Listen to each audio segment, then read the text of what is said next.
as you said, Bisocial Canada, we're a social enterprise ourselves, and we work across the whole of Canada, collaborating with groups like TCBN on both social procurement and community benefit agreement opportunities. So one of the main projects that we've been working on for a long time in the development of, but now in the implementation, is with the City of Vancouver and their CBA policy. So that's what I'll talk about in a bit more detail, but just to start off with some of the context that's been provided already, but just to sort of contextualize the work that we're doing. The communities that we're all working with across Canada were already facing numerous social, economic, and environmental issues. Some of the issues that have been touched on, sort of skills gaps, issues with people needing to retrain, maybe not being able to access employment, social isolation issues, and all of that has now been exacerbated by COVID-19 and the recovery that we're going to need to see as we sort of come out of this in our communities. On the flip side of that, we all buy things and we all continue to build things. And when we start to move past just seeing the financial transaction that's involved in that and start to see the best value, that's when we can start to look at how are the things that we're buying and building contributing to a healthy community. So that's the framework that we work within, is looking at how are the things that are being bought and built building community capital? How are they helping to increase and celebrate the diversity in our communities? How are they helping to build social capital with the networks and the institutions? What opportunities are there in our communities to reskill and upskill and develop new trainings? The economic capital as well, so like having a good income and an income that allows you to survive and thrive in your community. And then also thinking about the physical capital, thinking about the healthy natural environment, but also thinking about the social infrastructure, having the right buildings in the right places for the right people. And when those buildings are being built, how are they contributing to the community capital of our communities? And so that's where community benefit agreements come in. And the word that I've been sort of making notes as I'm hearing other people speak, and so great to hear the word collaboration has come up so many times, because really it's so important in community benefit agreements that they really are this collaborative agreement between the community, developers, and the government. And they're looking at these opportunity areas of employment, skills and training, the social procurement opportunities, and those broader community development opportunities that we've been talking about that are really so specific to the community that development project is taking place in. So to speak specifically about the City of Vancouver, the City of Vancouver has a community benefit agreement policy, and it was introduced in 2018 and was really based on many decades of learning. These are examples of previous projects that had CBAs applied to them in numerous different forms. And so some of the early learnings that came out of those CBAs were around other things that have been touched on today as well. So many of the early CBAs didn't have mechanisms in place for monitoring and reporting.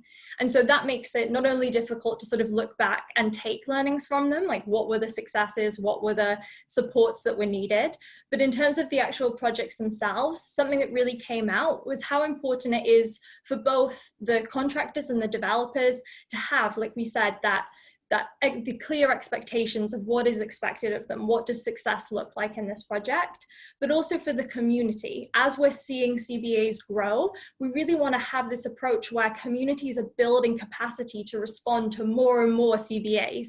And so having these clear monitoring and reporting requirements is really crucial for everyone involved to be on the same page. The other piece that one of the key learnings that came out was that mechanism of enforcement. As has also been touched on, it would be great if everybody was instantly on board and really wanted to do this, but sometimes there's situations where that's not the case. And there needs to be a mechanism in place to enforce the targets that have been set on these projects.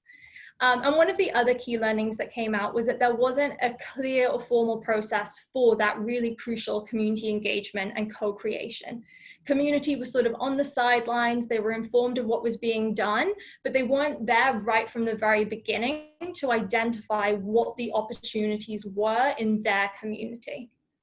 So one of the projects that I wanted to touch on a little bit more is the Park Casino. Again, another casino and another similar situation where when the project was announced, there were community concerns and those were raised and voiced. And so a CBA, it was discussed, would apply to this project, and it would be a pilot of a more consistent approach. So a lot of the learning that came from this project was applied to the development of the policy. And one of the key things about this was that it applied to both the construction and the operations phases. So this project is now, building is complete and it's in the operations phase, and the CBA still applies. So the targets on this project were 10% local hiring and 10% local procurement, and that still applies to the project, and it's still being monitored and reported on an ongoing basis.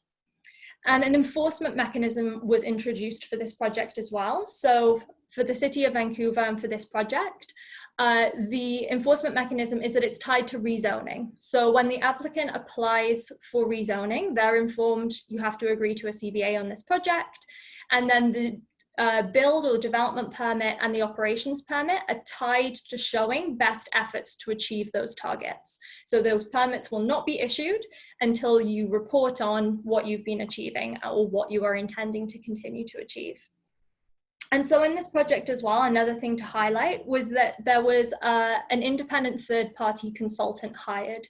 And that's something that's been put through into the policy as something that can be done, and something that can be put into the rezoning requirements as a requirement, is to have an independent third-party consultant come in throughout the project to help facilitate those relationships. As I think has also been sort of mentioned, this is a learning process. All of us are learning in this together, and we're all coming with different capacities, different ways of talking. Even, you know, as we're sort of developing tools right now, I find it so useful speaking to the construction industry to hear the words that they use. So having this independent third-party consultant there has helped to facilitate building those relationships and bringing together the business, the community, and the contractors that are involved. So the City of Vancouver passed their CBA policy in October 2018. It's mandatory for projects which are over 45,000 meters squared when they apply for rezoning, and it has 10% local targeted employment and 10% social procurement for goods and services from local businesses, social enterprise, and diverse-owned businesses. And it was also kept in there that it's connected to the rezoning process, so that enforcement mechanism is carried through to the policy where the development or the build permits and the occupancy permits are tied to showing best efforts. And there's also a voluntary aspect to the project, to the policy as well. So projects can volunteer to undertake a CBA on their project, and it won't be tied to the rezoning in that situation. So the first project that's triggered the CBA in Vancouver is the development of a hospital, St. Paul's.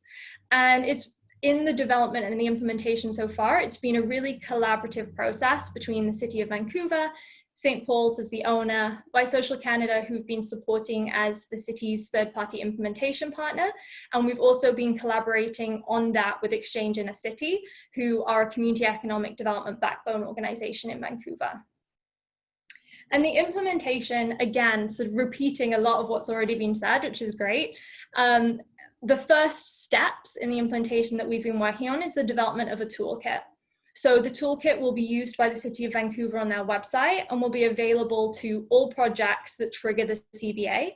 And when we've been looking at what materials are involved in that, we've really been collaborating with St. Paul's, with construction sector connections that we have to ask, what do you need? And so we've heard, firstly, they need learning materials. They need information on what the CBA is, what it requires, compliance checklists that they can provide to general contractors, to subcontractors, to understand what the CBA requirements are. Beyond that, they're looking for some of those key implementation tools. So looking at RFX language examples that they can put in for the social value. And again, as we were saying, the monitoring and reporting importance, those projection and reporting tools as well. And what's really important here is the collaboration that will continue throughout that.